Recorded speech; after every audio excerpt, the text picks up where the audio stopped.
Hello students, welcome to Roy digital children teaching centre. তোমাদের সকলকে এই চ্যানেলে আমি স্বাগত জানাচ্ছি এবং ক্লাস 8-এর এনসিআরটি হিস্ট্রির ফার্স্ট চ্যাপ্টার কিন্তু আমাদের অলরেডি কমপ্লিট হয়ে গেছে। এবার ওই চ্যাপ্টারের একটু সামারি তোমাদের তুলে দিই, তাহলে এই বাকি যে আমরা ক্লাস 8-এ হিস্ট্রিতে কী পড়বো সেটা তোমাদের কাছে কমপ্লিটলি ক্লিয়ার হয়ে যাবে। ফার্স্ট চ্যাপ্টারে একটা বিষয় বারবার উঠে আসছে যে ব্রিটিশরা এখানে এসেছিল তোমার ট্রেডিংয়ের জন্য, বাট তারা রুলারে পরিণত হয়েছে। এবার ব্যাপারটা যদি আমি ইন রিয়েলিটিতে দেখি, যে ধরো তুমি একটা দোকানে একটা জিনিস কিনতে গেলে কিন্তু ফট করে তুমি সেই দোকানের মালিক হয়ে গেলে, এটা কি একদিনে সম্ভব? বা এখানে তো কোনো ম্যাজিক হয়ে যায়নি। এই ব্রিটিশদের ক্ষেত্রেও কিন্তু সেইটাই ঘটেছে, যে তারা এখানে মেনলি কিন্তু কেনাকাটা করতে এসেছিলো, মানে তোমার ট্রেডিংয়ের জন্য এসেছিল, কিন্তু এই দেশকে তারা শেষে গিয়ে রুল করছে।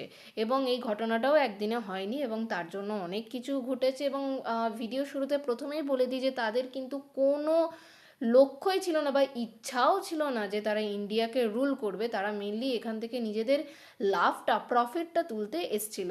কিন্তু তাদের এই লাভ বা প্রফিট তোলার জন্যই কিন্তু এই দেশকে তাদের শেষমেশ রুল করতে হয়েছিল, মানে নিজেদের স্বার্থেই কিন্তু তারা এই দেশটাকে শেষে জয় করতে বাধ্য হয়েছিল। এবং এই চ্যাপ্টারটা মানে আমাদের এই চ্যাপ্টার 2, যেটার নাম দেওয়া হচ্ছে ফ্রম ট্রেড টু টেরিটরি, এই চ্যাপ্টারটা যখন আমরা কমপ্লিট করব তখন এই যে কথাগুলো বললাম আমি, সেগুলো কিন্তু পুরোপুরি ক্লিয়ার হয়ে যাবে। ঠিক আছে, এইবার এই চ্যাপ্টারটা আমরা শুরু করি। দেখো, প্রথমে এখানে বলছে যে Aurangzeb was the last of powerful Mughal rulers. He established the control over a very large part of the territory that is now known as India. আমরা আগের বছরে মিডিয়াভেল হিস্ট্রি যখন পড়েছি তখন মুঘল রুলারদের কথাও জেনেছি, এবং সেই মুঘল রুলারদের মধ্যে ঔরঙ্গজেব ছিলেন লাস্ট পাওয়ারফুল একজন রুলার, তাই না? এবং তিনি অনেকটা জায়গা আমাদের ইন্ডিয়াতে দখল করেছিলেন বা জিতেছিলেন, যেটা আমরা এখন ইন্ডিয়া নামেই চিনি। তবে তিনি যখন মারা যান, মানে after his death in 1707, many Mughal governors like Subadars and big zamindars began asserting their authority and establishing regional kingdoms. এইবার কি হচ্ছে, যখন ঔরঙ্গজেব মারা যাচ্ছেন তখন তার আন্ডারে যে গভর্নর্সরা রয়েছে এবং বড় বড় জমিদাররা রয়েছে, তারা নিজেদের ক্ষমতাকে, তাদের অথরিটিকে এবার কি করছে দেখাচ্ছে, এবং দেখিয়ে তারা নিজেদের মতো রিজিওনাল কিংডম, মানে নিজেদের আঞ্চলিক যে তোমার রাজ্য প্রতিষ্ঠা করার চেষ্টা করছে বা প্রতিষ্ঠা করছে। As powerful regional kingdoms emerged in various parts of India, Delhi could no longer function as an effective centre. এইবার এই রিজিওনাল কিংডমগুলো যখন গড়ে উঠছে তখন কি হচ্ছে, যে Delhi could no longer function as an effective centre. আগে তো দিল্লি তো মেইন সেন্টার হিসেবে কাজ করতো, সেটা অ্যাডমিনিস্ট্রেশনের জন্য হোক বা অন্য কিছুর জন্য হোক, কিন্তু পরবর্তীকালে দিল্লির ভ্যালুটা কিন্তু কমে যায়।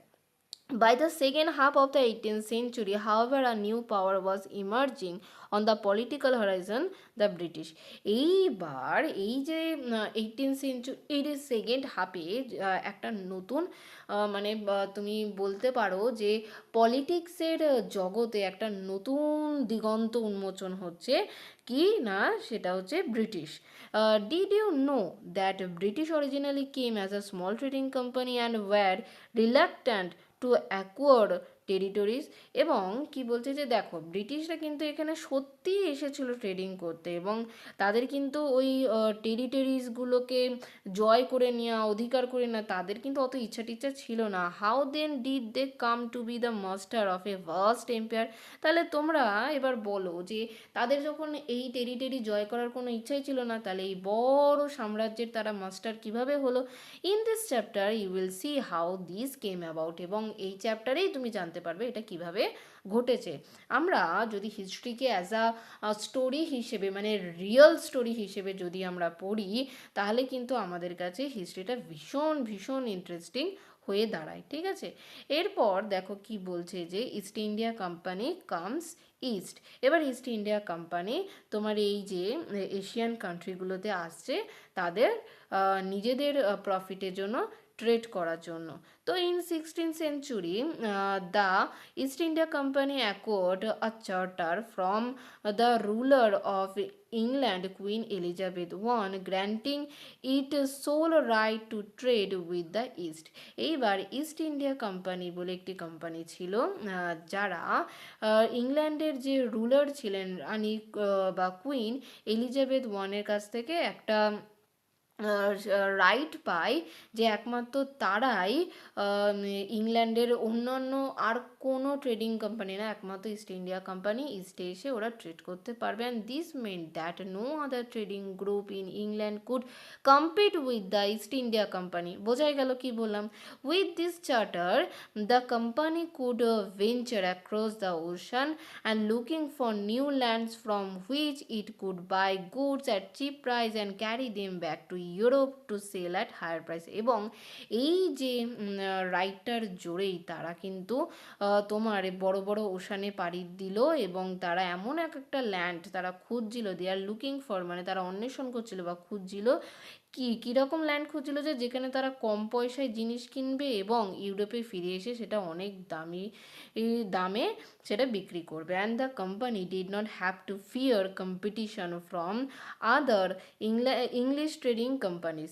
এবং এই কোম্পানিটার কিন্তু কোনো ভয় ছিল না যে কম্পিটিশনের জন্য অন্য অন্য ইংলিশ ট্রেডিং কোম্পানিজ। এই যে mercantile trading companies in those days made profit primarily by excluding competition so that they could buy cheap and sell deer.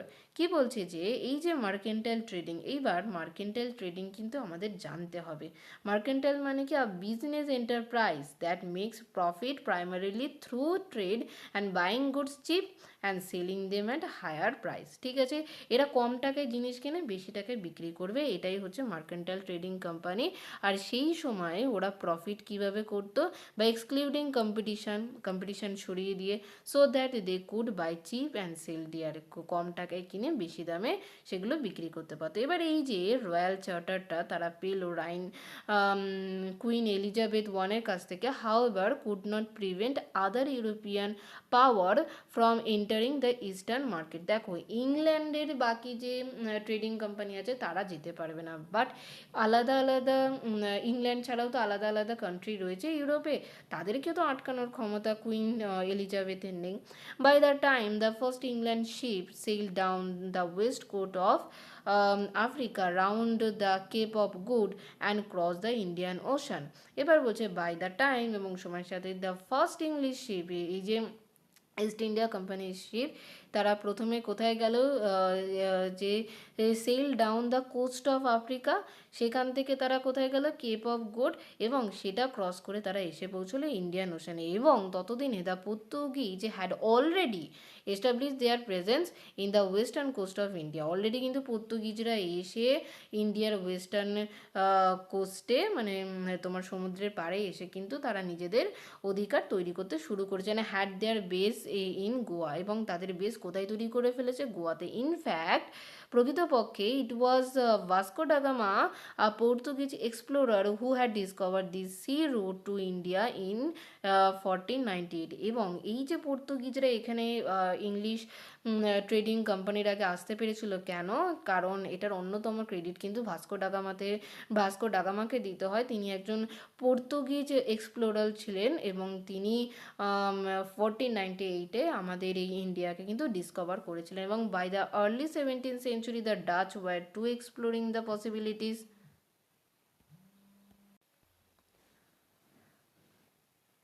তারপর কি বলছে? By the early 17th century the Dutch to were exploring the possibilities of trade in the Indian Ocean, soon the French traders arrived on the scene. তাহলে এবার আর বাকি কাদের কথা বলা হচ্ছে? ডাচেরাও এসছে, এবং শেষে কারা এসছে? তোমার মানে ফ্রেঞ্চরাও কিন্তু সেই পরিস্থিতিতে এসছে। তাহলে এখানে অলরেডি কিন্তু আমরা 4টে কোম্পানির কথা পেয়ে গেলাম। একটা হচ্ছে পর্তুগিজরা এসছে, তোমার ইস্ট ইন্ডিয়া কোম্পানি তো এসছেই, আর কারা? ডাচ কোম্পানি এবং ফ্রেঞ্চ কোম্পানিজরা এসছে। এই যে এইবার দেখো ইংল্যান্ডে ইস্ট ইন্ডিয়া কোম্পানির কিন্তু কোনো রাইভালস নেই, তাদের সেখানে কোনো শত্রু নেই, তাদের কোনো সমস্যা নেই। কিন্তু তারা যখন ইংল্যান্ড থেকে বেরিয়ে তোমার ইস্টে আসছে এবং বাকি এই 3-4টে কোম্পানিজগুলো সাথে তাদেরকে মোকাবিলা করতে হচ্ছে, এইবারে কিন্তু পরিস্থিতিটা চেঞ্জ হয়ে যাচ্ছে, এবং এই পরিস্থিতি তাদেরকে একদিন ট্রেডার থেকে রুলারে পরিণত করলো।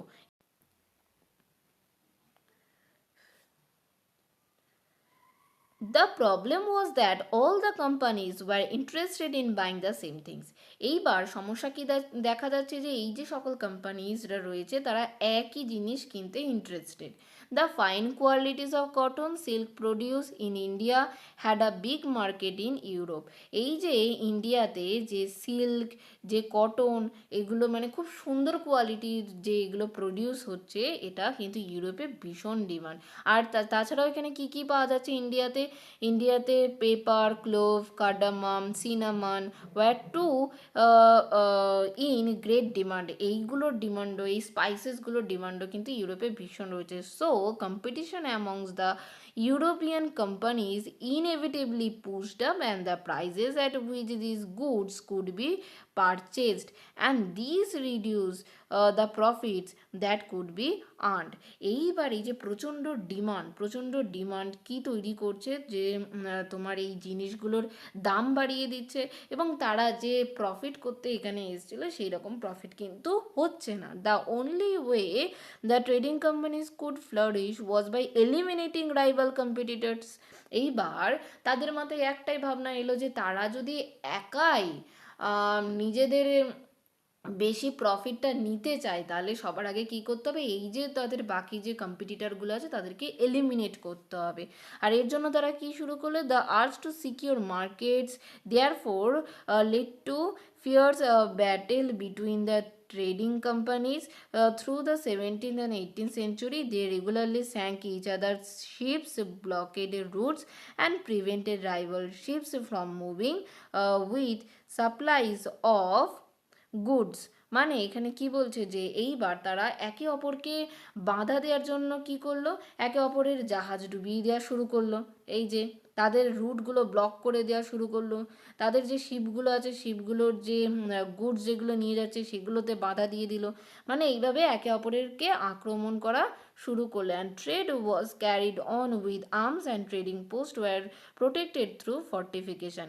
এইবার প্রত্যেকটা কোম্পানি দেখলো যে এই রকম যদি হতে থাকে তাহলে তাদের নিজেদের সুরক্ষার দরকার, এবং নিজেদের সুরক্ষার জন্য এরা জাহাজে করে কী করে নিয়ে যেত, তোমার আর্মস নিয়ে যেত যুদ্ধ করার জন্য, এবং তাদের যে ট্রেডিং পোস্টগুলো রয়েছে সেইগুলোকে প্রোটেক্ট করার জন্য তারা ফর্টিফিকেশন করা শুরু করলো, মানে দুর্গ বানানো শুরু করলো, যাতে অন্য কোম্পানি মানে এসেই যাতে আক্রমণ করতে না পারে।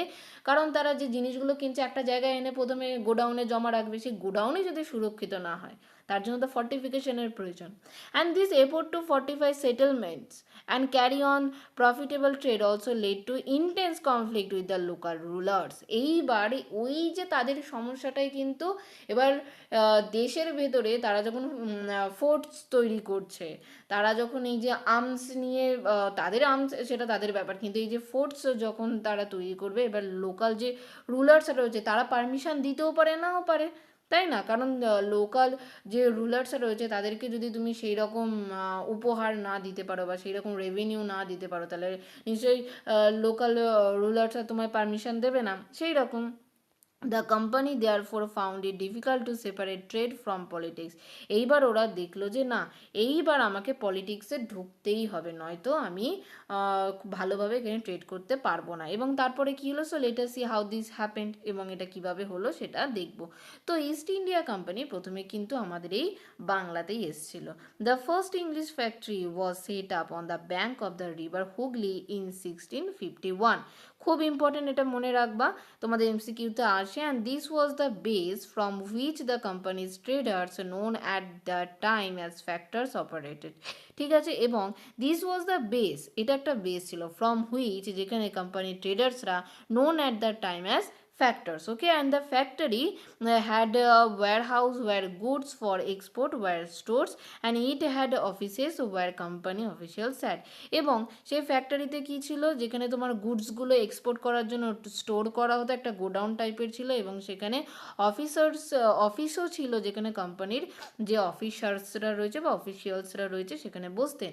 অ্যাজ ট্রেড এক্সপেন্ড, তাদের ব্যবসা বাণিজ্য যখন একটু মানে ছড়িয়ে পড়লো বা বেড়ে উঠলো, the company pers persuaded the merchants and the traders to come and settle near the factory, এবং তারা কি করতে থাকলো যে এই যে আশেপাশে যে ট্রেডাররা রয়েছে তাদেরকে ডাকতে থাকলো এবং ফ্যাক্টরির আশেপাশে তাদেরকে সেটেল করার কথা বললো। By 1696 it began building a fort around the settlement, এবং 1696-এ তারা কি তৈরি করলো, একটা ফোর্ট তৈরি করা শুরু করলো। 2 years later, এবং 2 বছর পরে, it bribed Mughal officials into giving the company zamindari right over 3 villages, এবং যে ব্রাইবড মুঘল অফিসিয়ালসরা ছিল, ব্রাইব মানে ঘুষ দেয়া, ঠিক আছে, তো তারা কি করলো, 3টে গ্রাম তাদের দিয়ে দিল, ঠিক আছে, এবং তার মধ্যে অন্যতম হলো কালিকাতা, কলকাতা না কালিকাতা, যে one of this was Kalikata which later grew into the city of Calcutta or Kolkata as it known today, ঠিক আছে, 3টে গ্রাম দিয়েছিল, আর সুতানুটি, গোবিন্দপুর, আর হচ্ছে তোমার এই কলিকাতা, ঠিক আছে। It also persuaded the Mughal empire Aurangzeb to issue a farman granting the company the right to trade duty free. এবার দেখো, ইস্ট ইন্ডিয়া কোম্পানি তোমার কুইন এলিজাবেথের কাছ থেকে একটা চার্টার নিয়ে এসছে, সেখানে সে বাকি তার যে দেশের মধ্যে রাইভাল আছে ওদেরকে এলিমিনেট করেছে। এইবার তোমার ঔরঙ্গজেবের কাছ থেকে এবার একটা ফরমান তারা চাইছে, কি ফরমান মানে কি, আর রয়্যালটি এডিক্ট আর রয়্যাল অর্ডার, মানে এখানে তারা একটা নোটিশ রাজা দেবেন এবং সেই নোটিশটা তারা সবাইকে শো করবে, এবং সেই নোটিশে কি বলা হচ্ছে সেটা আমরা এক্ষুনি জানবো। এটা বলছে the company right to trade duty free, এবং তারা সেখানে উইদাউট এনি ট্যাক্সে তারা কিন্তু এখানে ট্রেড করতে পারবে তাদের কোম্পানির জন্য। The company tried continuously to press for more concession and manipulate existing privileges. Aurangzeb's foreman, for instance, had granted only the company right to trade duty free, but the officials of the company who were carrying on a private trade on the side were expected to pay duty. These they refused to pay. এইবার ব্যাপারটা কি হয়েছে, এই যে ফরমান যেটা ঔরঙ্গজেব দিলেন এইটার তারা মিস ইউজ করা শুরু করলো। এই ফরমানে কি বলা হয়েছিল যে এখানে কোম্পানি যে ট্রেডটা করবে সেটা তোমার ডিউটি ফ্রি হবে, কিন্তু তারা যে প্রাইভেট ট্রেডিংটা করছে সেখানেও কিন্তু তারা রিফিউজ করছে এবং ইগনোর করতে চাইছে তাদের ডিউটিটা, মানে তাদের যে ট্যাক্সটা তারা কিন্তু পে করতে চাইছে না। আর এই যে তাদের এই ইগনোরেন্সটা, এই বদমাইশিটাই কিন্তু সমস্যা তৈরি করছে, and causing an enormous loss of revenue for Bengal. এবার বাংলার তো ভীষণ বড় লস করে দিচ্ছে রাজস্বের বিষয়, কারণ তারা তো ট্যাক্স দিতেই চাইছে না। How could the nawab of Bengal Murshid Quli Khan not protest. আর এইভাবে যখন আর সেই সময় বাংলার যে নবাব ছিলেন মুর্শিদ কুলি খান, তিনি যখন দেখছেন যে আমাদের বাংলার রাজস্ব খুব ক্ষতিগ্রস্ত হচ্ছে, অর্থনীতি খুব ক্ষতিগ্রস্ত হচ্ছে, তা তিনি কি এর প্রতিবাদ করতেন না? নিশ্চয়ই করতেন, সেইটারই কথা বলা হয়েছে এখানে। এইবার তাদের এই যে ছল চাতুরিতে যে ব্রিটিশরা এখানে টাকা দেবে না, মানে ট্যাক্স দেবে না, সেইটাই কিন্তু ধীরে ধীরে এখানে একটা যুদ্ধের পরিস্থিতি তৈরি করলো। তাহলে কিভাবে ধাপে ধাপে প্রত্যেকটা চেঞ্জেস আসছে নিশ্চয়ই তোমরা ফলো করছো, যে প্রথমে ওরা চার্টার পেয়েছিল কুইন এলিজাবেথের কাছ থেকে, সেকেন্ডে বাকি যে ইউরোপিয়ান তোমার কোম্পানিজ আছে তাদের সাথে লড়াই শুরু করলো, এবং তখন তাদের ফর্টিফিকেশনের দরকার হলো, ফর্টিফিকেশন করতে গিয়ে লোকাল যে রুলার রয়েছে তাদের সাথে সমস্যা শুরু হলো। এইভাবে আস্তে আস্তে কিন্তু তারা ধীরে ধীরে ইন্ডিয়ার পলিটিক্সের মধ্যে কিন্তু ঢুকে পড়ছে, তাই না? তারপর কি হলো যে তোমার ঔরঙ্গজেব যে তোমার ফরমানটা দিল সেইটাতে একদম পলিটিক্সের মধ্যে আরও অনেকটা কিন্তু ঢুকে পড়তে পারলো। তারপরে কি বলছে, how trade led to battles. Through the early 18th century, the conflict between the company and the Nawab of Bengal intensified. After the death of Aurangzeb, the Bengal Nawabs asserted their power and autonomy as other regional powers were doing at that time. এইবার যখন 18th সেঞ্চুরির শুরুর দিকে কিন্তু এই যে তাদের যে দ্বন্দ্ব ঝামেলাটা, কোম্পানির সাথে নবাবের যে ঝামেলাটা, কোন নবাব, বাংলা নবাবের সাথে ঝামেলাটা কিন্তু আস্তে আস্তে ইন্টেন্সিফাইড হচ্ছে, মানে বেড়ে উঠছে। কিন্তু after the date of Aurangzeb মারা যাওয়ার পর the Bengal nawabs asserted their power and autonomy as other regional powers doing at that time. এবং এই চ্যাপ্টারের শুরুতেই পড়লাম যে ঔরঙ্গজেবের মৃত্যুর পর তোমার ছোট ছোট যে রিজিওনাল রুলাররা রয়েছে তারা কিন্তু নিজেদের মতো তারা টেরিটরি তৈরি করছে। তো সেখানে আমরা বাংলাতেও তাই দেখেছি, সেটা তার ব্যতিক্রম নয়। Murshid Quli Khan was followed by Alivardi Khan and then Sirajuddaulah as the nawab of Bengal. Murshid Quli খান, তারপরে কি এলেন আলিবর্দি খান, তারপরে কি এলেন Sirajuddaulah. Each one of them was a strong ruler, এবং প্রত্যেকে কিন্তু স্ট্রং রুলার ছিলেন। They refuse to grant the company concession, তারা কোম্পানিকে কনসেশন দিতে চায়নি। And demanded large tributes for the companies right to the trade, এবং তারা কি দাবি করেছিল, লার্জ ট্রিবিউটস দাবি করেছিল। And denied it any right to mint coins, এবং তারা ডিনাই করেছিল, নিষেধ করে দিয়েছিল এনি রাইট, কিসের অধিকার না, মিন্ট কয়েন্স, কয়েন তৈরি করার অধিকার তারা দিতে চায়নি। Stopped it from extending it's fortification, এবং ওরা যে ধীরে ধীরে ওদের দুর্গ বাড়াচ্ছিল সেটাও তারা কিন্তু বন্ধ করতে চেয়েছিল। And accusing the company of deceit, এবং তারা যে তোমার ছলনা করছে এইটার ব্যাপারে প্রশ্ন তুলে they claim that the company was depriving the Bengal government of huge amount of revenue and the undermining the authority of the nawab. এবং তারা কি বলছে যে তারা দাবি করতে থাকলো যে এই কোম্পানির জন্য আমাদের বাংলার রেভিনিউ কিন্তু অনেক অংশে লস হচ্ছে। ঠিক আছে, অনেক সমস্যার সম্মুখীন কিন্তু নবাবদের হতে হচ্ছে। And it was refusing to pay tax, writing disrespectful letters and trying to humiliate the Nawab and his official. এবং তারা কি করছে যে তারা ট্যাক্স পে করতে চাইছে না, তারা ডিসরেসপেক্টফুল লেটার্স লিখছে, মানে অসম্মান করছে নবাবদের, এবং নবাবের যে অফিসিয়ালরা রয়েছে তাদের তাদের মানে হচ্ছে যে তোমার ব্রেন ওয়াশ করছে, যাতে এই নবাবরা তাড়াতাড়ি চলে যায় এবং তারা যাতে নিজেদের ইচ্ছা মতো ট্রেডিং করতে পারে। The company on its part declared that the unjust demand of local officials were ruining the trade of the company, and trade could flourish only if the duties were removed. এবার কোম্পানির দাবি করছে যে এই যে ভুলভাল যে ডিমান্ডগুলো তারা করছে, এর ফলে তারা যে এখানে ট্রেড করতে এসেছিলো সেটা কিন্তু তাদের যে মেইন ট্রেডিংয়ের এইমটা সেটা কিন্তু রুইন করছে, নষ্ট করে দিচ্ছে। And the trade could flourish only, তাদের এই ব্যবসা বাণিজ্য তখনই ফুলে ফেপে উঠবে যখন তারা এই ডিউটিসগুলো থেকে, মানে এই তোমার ট্যাক্সেসগুলো থেকে তারা যখন মুক্ত হবে।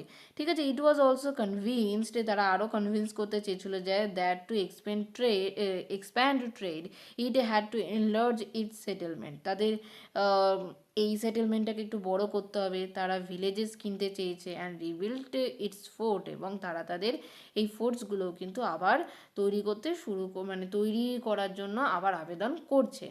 অ্যান্ড দ্য কনফ্লিক্ট, এই যে তাদের এই দ্বন্দ্বটা led to confrontations and finally culminated in the famous battle of Plassey. এবং তাদের এই যে দ্বন্দ্বটা, তোমার রাজারা বা এখানকার নবাবরা এদেরকে ফোর্ট তৈরি করতে দেবে না, এদেরকে কয়েন জেনারেট করতে দেবে না, কিন্তু এরা চাইছে এগুলো এরা করতে, এরা নিজেদের যে সেটেলমেন্ট এটাকে বাড়াতে চাইছে, কিন্তু নবাবরা এটা করতে দেবে না। এই যে দ্বন্দ্ব, এই ক্রমাগত এই যে সমস্যা, এই কনফ্লিক্টটাই কিন্তু তোমার কিসে পরিণত হয়েছিল, দ্য ব্যাটেল অফ পলাশি। এটা আমরা ছোটোবেলা থেকে কিন্তু পলাশির যুদ্ধ এই নামটা কিন্তু শুনে থাকি, তাই না? তো স্টুডেন্টস, আমরা এখানে আমাদের ফার্স্ট পার্ট শেষ করছি, এবং এইখানে আমরা দেখলাম যে ব্যাটেল অফ পলাশি পর্যন্ত, এবং তারা ট্রেডার থেকে কিভাবে ধীরে ধীরে ইন্ডিয়ার পলিটিক্সের মধ্যে ঢুকছে, এবং এই যে শেষে পলাশির যুদ্ধটা হলো বা দ্য ব্যাটেল অফ পলাশির হলো, সেটা কিন্তু অ্যাজ আ রুলার হিসেবে বা তাদের ক্ষমতাকে কিন্তু ইন্ডিয়াতে বিশেষ একটা মান্যতা দেওয়া তৈরি করলো। এরপর আমরা দেখব যে ব্যাটেল অফ বক্সার দেখব, এবং তারা অনেক উপায় তাদের এই টেরিটরিটাকে আরও বেশি বড় করছে, কেন তাদের মেইন লক্ষ্য ছিল কিন্তু অনেক অনেক অনেক রেভিনিউ জেনারেট করে তোমাদের ইউরোপ কান্ট্রিতে ফিরে যাওয়া, তাই না? এর ফলে কিন্তু আমাদের দেশে অনেক বড় সমস্যা নেমে এসেছিলো। যাই হোক, আপাতত এটা এইটুকুই থাক, এরপরের পার্টটা কিন্তু অবশ্যই দেখতে হবে। তো আমাদের চ্যানেলটিকে অবশ্যই সাবস্ক্রাইব করো, লাইক করো এবং সবার মধ্যে শেয়ার করে দাও।